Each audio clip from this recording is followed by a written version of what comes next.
My name is Musleh Faradi. My question to the panel is a section of the British media responsible for developing hatred against Muslims? I think it's undeniable that there are sections of the media that are interested in doing that. You only have to pick up the Daily Express on a non-Princess Diana day, and that pretty much gives it away. I mean, I'm amazed at how much coverage some of our tabloid press, for example, have given to people like Anjem Choudhury, who represent about 0.001% of the British Muslim population. 2 million British Muslims whose views are not heard. Instead, we have these kind of rabble-rousers who do a kind of Faustian pact with the media that we'll give you some cheap headlines, we'll say some nonsense for you, and you cover us.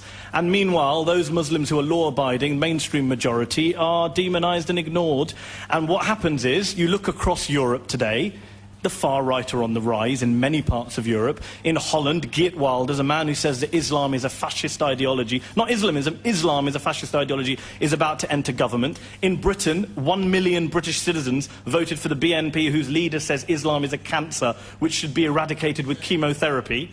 And today, this afternoon in London, the English Defence League demonstrated outside Parliament, where one of the leaders of the EDL stood up publicly and said, God bless the Muslims, they'll need it when they're effing burning in hell.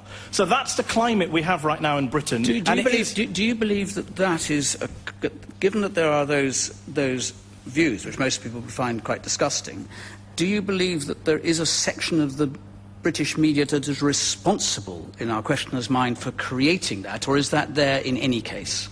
No, I think there's a section of the British media that is responsible for creating that. You're a Muslim yourself? Yes, I am. Do you feel treated badly when you read about Muslims in the media? Of course I do. When I read in the Telegraph, I think it was, during the whole row over the protests against coffins coming back, that Islam group to protest against coffins. What Islam group? What, the whole nation? All 2 million of us? What a load of rubbish. And when I see columnists in our highly paid columnists in newspapers referring to Muslims as fifth columnists, referring to us as all mad people, referring to all sorts of language, people having black hearts like black dogs, some of the phrases that have been used in our mainstream press about Muslims are akin to what the Daily Mail and other tabloids were referring to Jews like in the 1920s and 1930s. And it's a tragedy.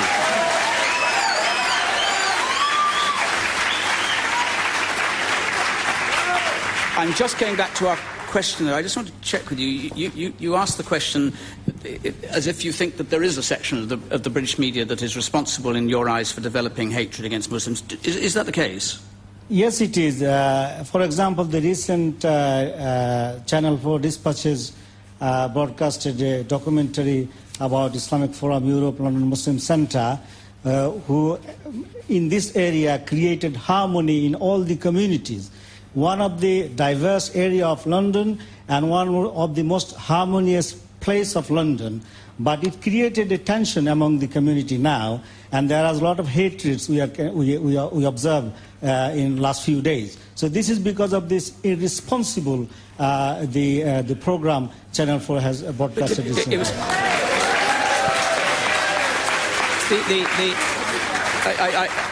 There'll be listeners who haven't seen that programme, so it's difficult for them to know quite what you're talking about, and maybe people who haven't seen it on the panel can listen. There was an hour-long programme depicting this mosque, the East London Mosque, as a centre of fundamentalism, trying to gain total control of the area and impose Islam on people who don't want it.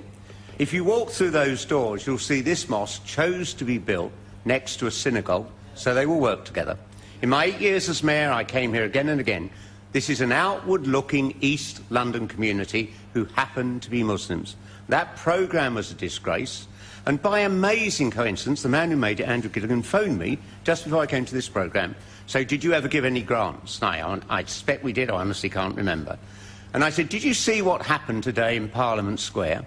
300 fascists and racists marched through there with banners saying ban the hijab and close the East London Mosque. He said, oh, it's nothing to do with me. And I said, it is, because your paper and you pander to racism and Islamophobia. And there's nothing new about this. 104 years ago, the Daily Mail had a headline, saying Jews bring crime and disease to Britain. And they meant down here in Brick Lane. And then it was the blacks and the Irish. For some reactionary elements now say, there's got to be a threat, there's got to be a victim. When I'm in a mosque in this city, like when I'm in a Hindu temple, I close my eyes and I hear London accents and I hear Londoners facing the same problems everybody else does. This is something we've got to defeat, because it will divide us and it feeds the racist thug. Just like when Enoch Powell did his Rivers of Blood. Black bus conductors were beaten up in this city, and because of Andrew Gilligan's programme, Muslims will be harassed and spat at, and perhaps some will be beaten. Of course. And Andrew Gilligan should be ashamed of himself. Well, anyway...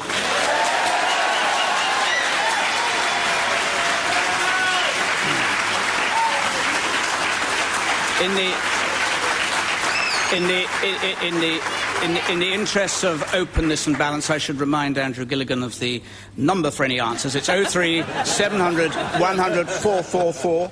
But I want to just go back on this, because although I didn't see the programme, as I understand it, in it, we can't go too far into detail, but one of the local MPs, Labour MP Jim Fitzpatrick, said that his party had been infiltrated by the Islamic Forum of Europe.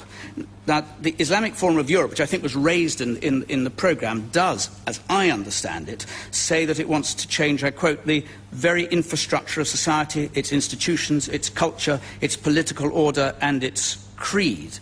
Now, that may be disturbing to people, mightn't it? Wait, it's not... Okay, I'll go back. I'm not asking you, I'm asking a questioner. Well, I will come back to you.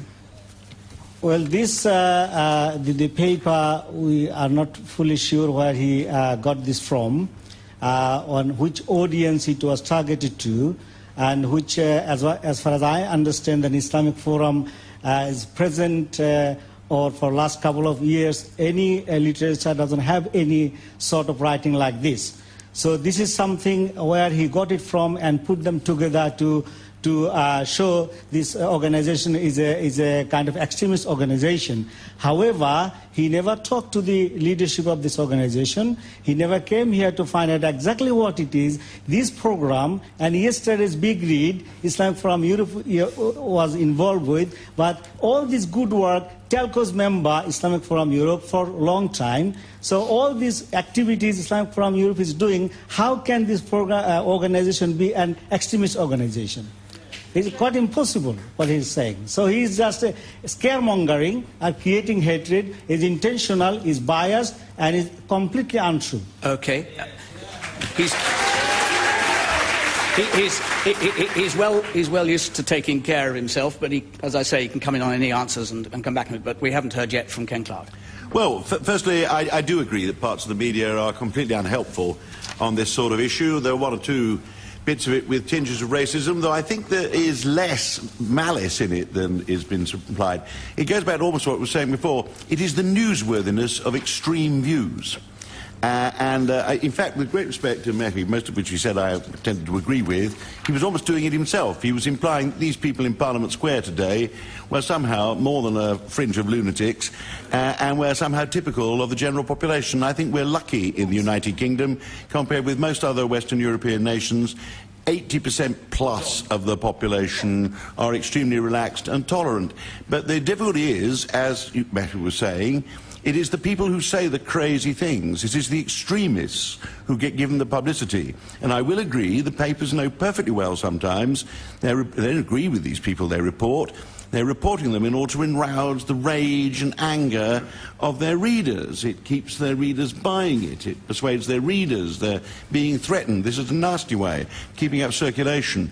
But I do think the reporting we had this last week, for example, that a religious leader had, an Islamic leader, a Muslim leader, had denounced suicide, saying it was as contrary to Islam as I'm sure it is, to use violent suicide as it is contrary to Christianity or Judaism. He got reported. But that was a dramatic way of refuting extremists. And it is very difficult for the sane centre, which is the majority of the British population of all cultures, all creeds, I remain convinced, to get the same outing with a frivolous media that sometimes take far too much notice of fringe people in order to alarm their readership and keep them gripping the pages of the newspaper to see what threat they face the following day. Mehdi, Ken, I think you may have misunderstood me. I wasn't saying that at all about the EDL. No, at all. You're giving them publicity, Mehdi. No, I'm not giving them publicity. I'm reminding people of what people are out there and what the consequences are of some of this scaremongering. The British public are a very decent people. I wouldn't rather live as a Muslim in any country on earth than in the United Kingdom, which is still the best place in Europe to live. But, why is it in a recent survey 52% of the British public said they didn't want a mosque built in their town? Because the media gives the impression that in every mosque there's a terrorist building a bomb, and that's the problem that we have to tackle.